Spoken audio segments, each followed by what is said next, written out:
So in my video with Anton, some of you guys have been asking me what I've done with my intake and wanted to see how it was done and what else is done. So to start with the intake here, this is the pipe for the PCV system. And as you can see, I don't have any PCV system because I have it blocked. This is a little ghetto, but it works for now until I can get a bong in here for this vacuum line. But until then, I'll just run it this way. My intake is the original one, 10th of August 06. I'll just grab a normal PCV system so you can see what I've done versus this one. So when I got this car, I ordered the PCV system for it, just in case. I always knew I were gonna block it off. I've done so on my Audi A3. I had no issues with it. So I thought, why not do another car? And as you can see here, this is a normal working new PCV system. Engine sucks vacuum here. Takes from the breathers, from the valve covers here.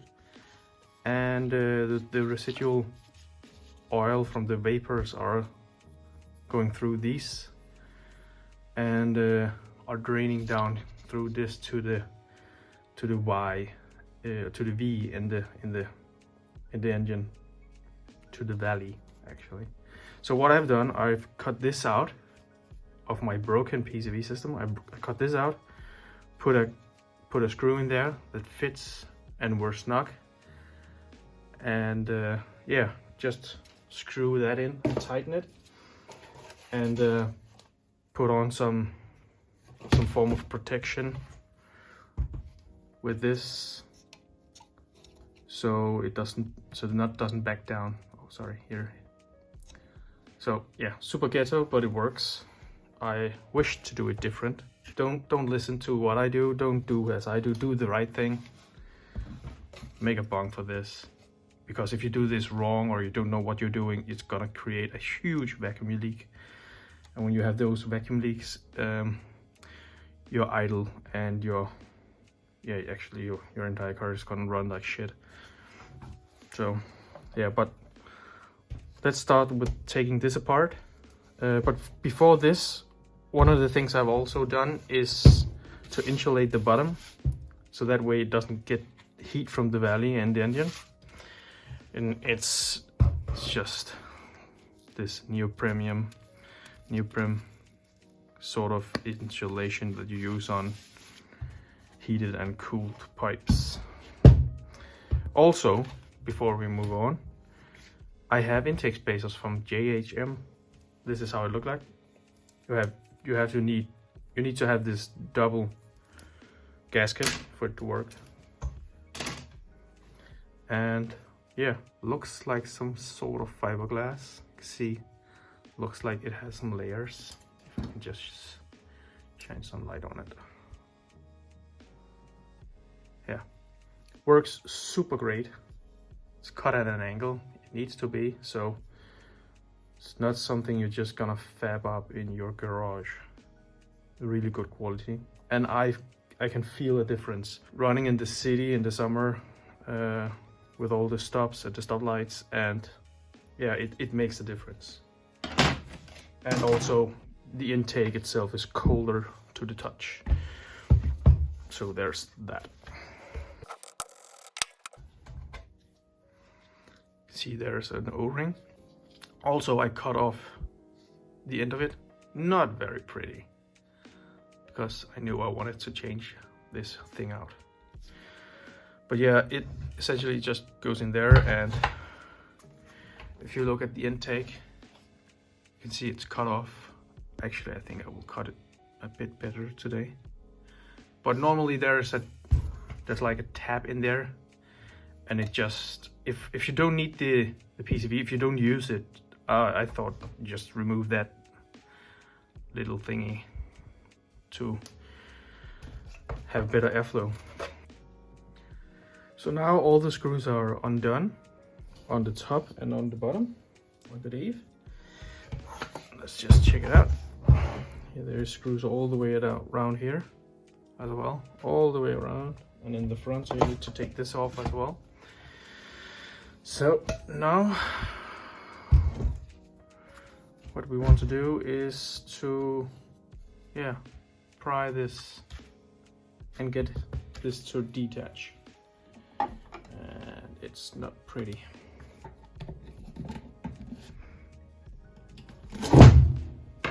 There you go. So see, in the intake, what I have done, I have removed the bottom part of the long and short runner. Let me just show you. And it will draw in air here and then go around here and come up.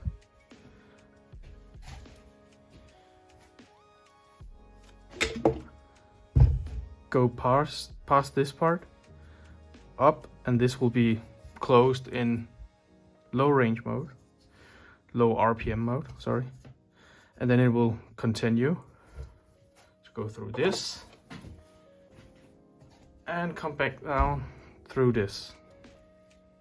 So I have a picture from the Audi self-study guide that I will put on the screen now, so you can see the long runner version. So instead of showing just a picture of how the long runner and short runner mode is working, I just wanted to show you the self-study guide for this engine.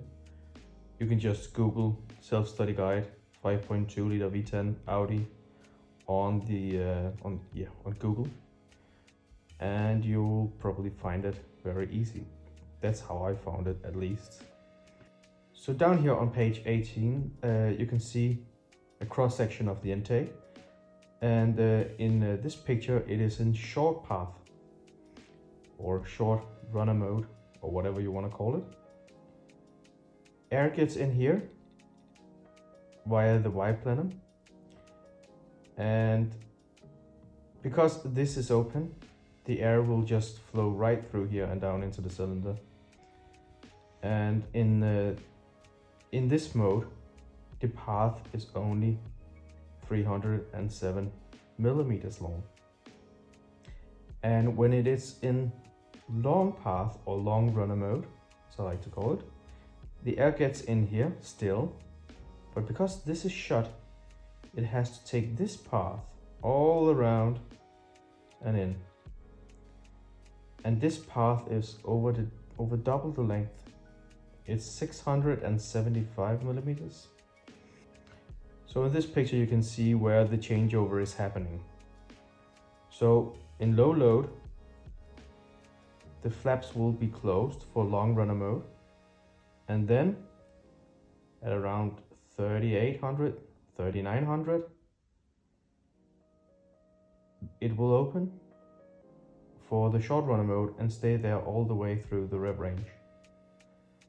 And in high load mode, it will just be in long runner mode all the way up to, what is that, 4300 RPMs, and then it will change over. And the reason I removed this part is because I always have it in long runner mode, because I got it at the top of the intake. As you can see, I have removed the flaps. There normally is flaps in these, and there are some rails here that control them. And yeah, after some time these they break.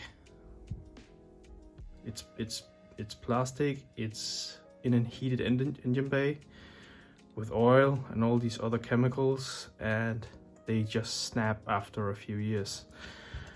So they have made an updated intake where the valves should be better. There are some people that actually have the newer intake and they're also breaking.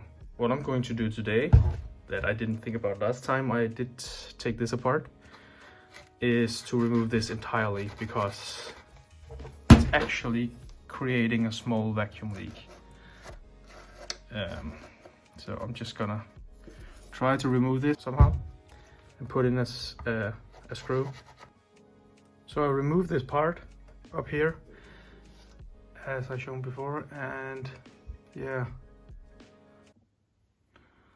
and as you can see, this is some sort of gasket, and it's not doing anything.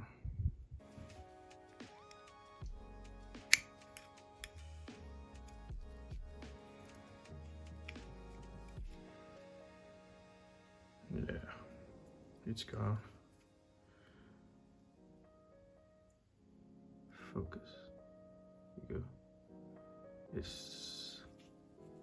It's old. It's not working. So remove it. Now I just need some sort of plug for this. So to plug this off, I found this. It fits very snug in there. Hard to get out again. And I'm just gonna blast it with this silicone sealer. Maybe a little bigger hole.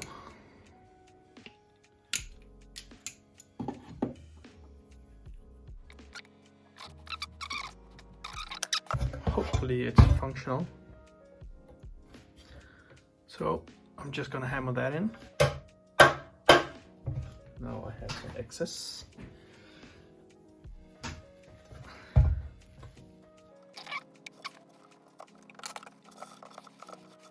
So this might not do the biggest performance jump for me, but in the end, a vacuum leak is a vacuum leak, and there should be none. This is how it looks. Really flush in there.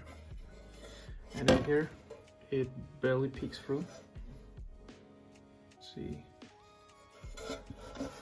Maybe this way around. I'm just gonna fill in the gaps, and this should cure for 24 hours. When I'm putting this together, I am using this one. It's more like a flange sealant, and as you can see, I didn't use that much last time. So one tube should give you like 2 tries with this, 2 goes. So, oh, it's broken. So it's probably solid. Yeah, that's what it does. So what I'm going to do now for the next couple of hours is just cleaning out all this gunk and goo from this one, from the Y plenum, bottom half over here. See, it's gunked. It's a little wet because I have tried just a moment ago, and I've never cleaned this before, so I'm going to do this. Also, I need to clean up the flanges. You can see there's some excess silicone. So yeah, going to clean all that, going to put it all together and give it a go. So now we have it all cleaned up, and I'll take this one over here, and I want to remove this because I have some new insulation I want to use. Oh.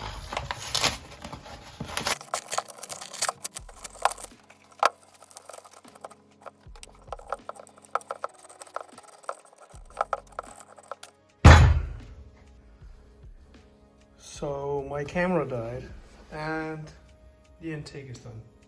It is assembled, and now I am looking to put it on. But before I put it on, I just wanted to show that this is the amount of carbon I have, and some of them are looking like this. You see there's a difference, so they're not all the same. But this is after 27,000 kilometers. So now I will blast it with some walnuts, and I'll show you the result after that. So walnut blasting is over.